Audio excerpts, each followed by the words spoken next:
Eh bien bonjour à tous, on se retrouve pour une nouvelle vidéo et vidéo assez spéciale puisqu'on ne va pas parler d'un PLE en particulier, on va parler de l'année 2024 en général. Est-ce que cette année 2024 a été incroyable ou est-ce que ça a été une année assez, voilà, assez moyenne, assez bof, une année même pourquoi pas flop? On va voir ça. Alors je vais d'abord vous donner mes 3 flops, voilà mes 3 pay-per-view flops et mes 3 pay-per-view top et après on fera un petit bilan de tout ça et je vous dirai mon avis global sur est-ce que 2024 était une très très bonne année à la WWE ou non. On est parti.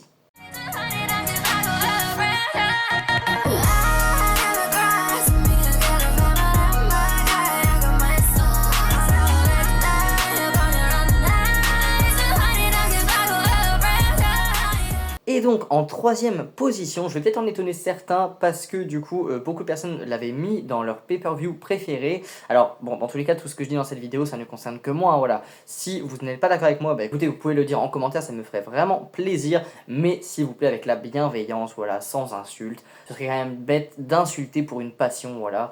Je sais que dans beaucoup de chaînes catch, il y a beaucoup d'insultes, quand on n'est pas d'accord, qu'on est divergent, qu'on a des avis divergents, mais je vois pas trop l'intérêt, donc n'hésitez pas à débattre en commentaire, mais sans insulte, je préfère le préciser. Et donc le numéro 3, j'arrête de tourner autour du pot, c'est Money in the Bank. Et oui, j'allais dire 2024, mais bon du coup ce sera un peu tout le sujet de la vidéo, donc ça sert à rien de le dire, de le préciser.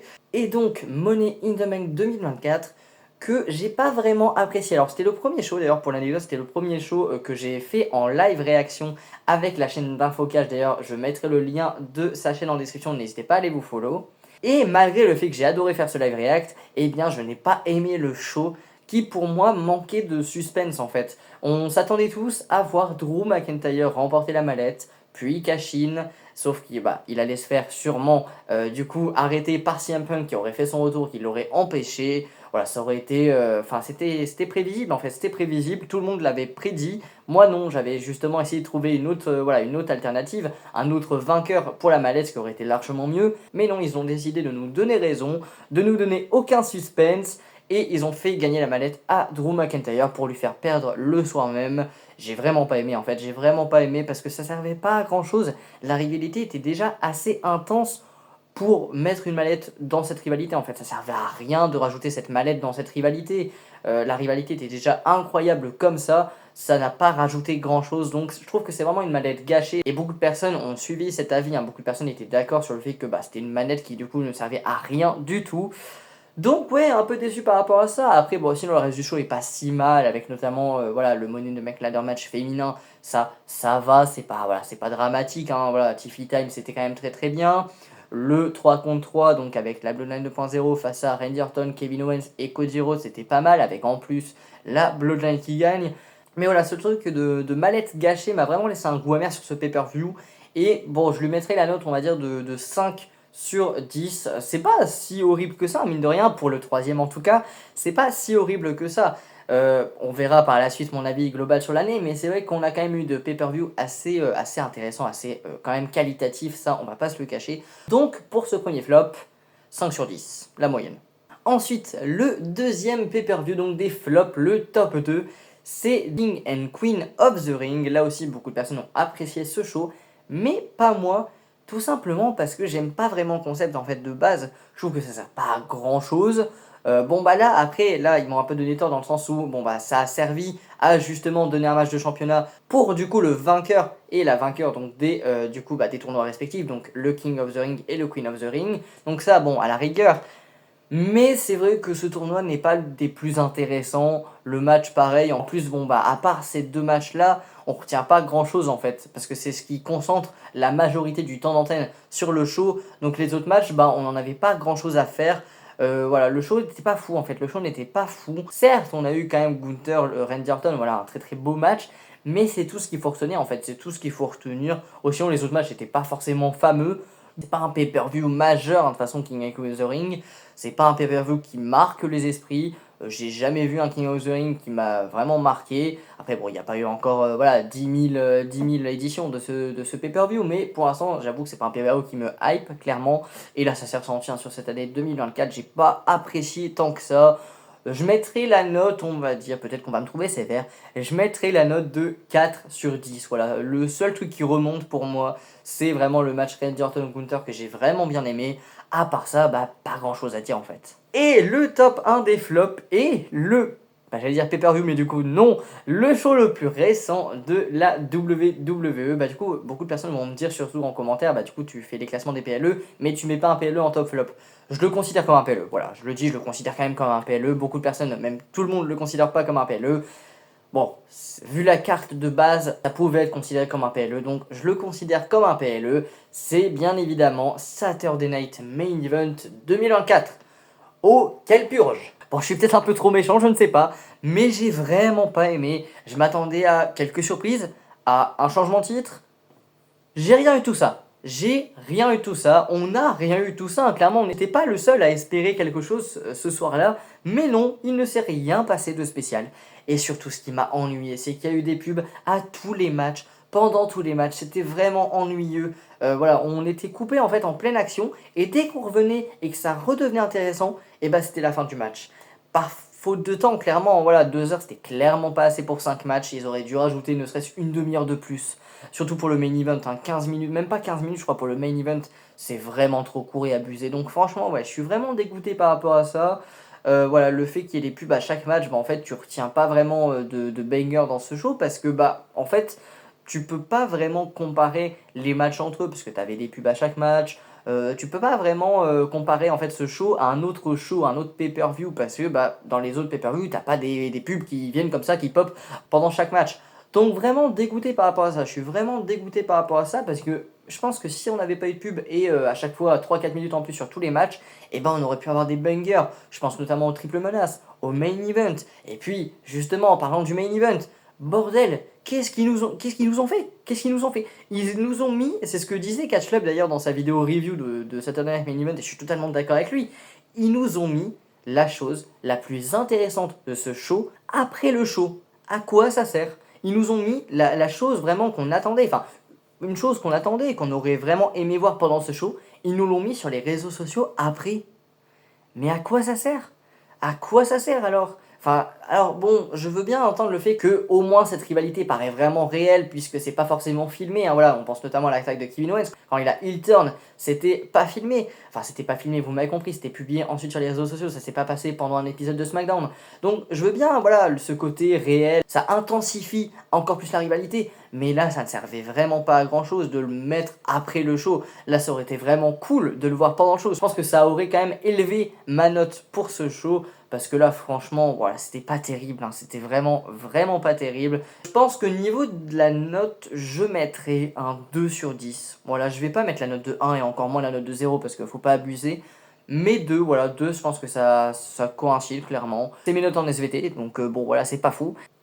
Mais bon voilà, ça reste quand même, voilà, on n'a pas eu non plus 7 pay-per-view qu'on flop. Quand on voit que mon troisième flop c'est un 5 sur 10, on va dire ça va. Et surtout, maintenant on va parler des tops, puisque là, il y en a eu, j'ai eu du mal. Là vraiment avec les tops, j'ai eu du mal à choisir, parce qu'il y a beaucoup de pay-per-view qui m'ont fait passer un bon moment, vraiment. Il y a beaucoup de pay-per-view que j'ai apprécié, que j'ai même revu. Et bon, bah il y en a un, c'est vraiment le top du top, parce que bon, je pense que vous savez tous c'est lequel, et vous savez tous pourquoi. Mais on va y revenir, D'abord, on va parler du troisième top, qui est nul autre que Bad Blood 2024. Là encore, je l'ai précisé, ça ne sert à rien, je ne sais pas pourquoi je le précise.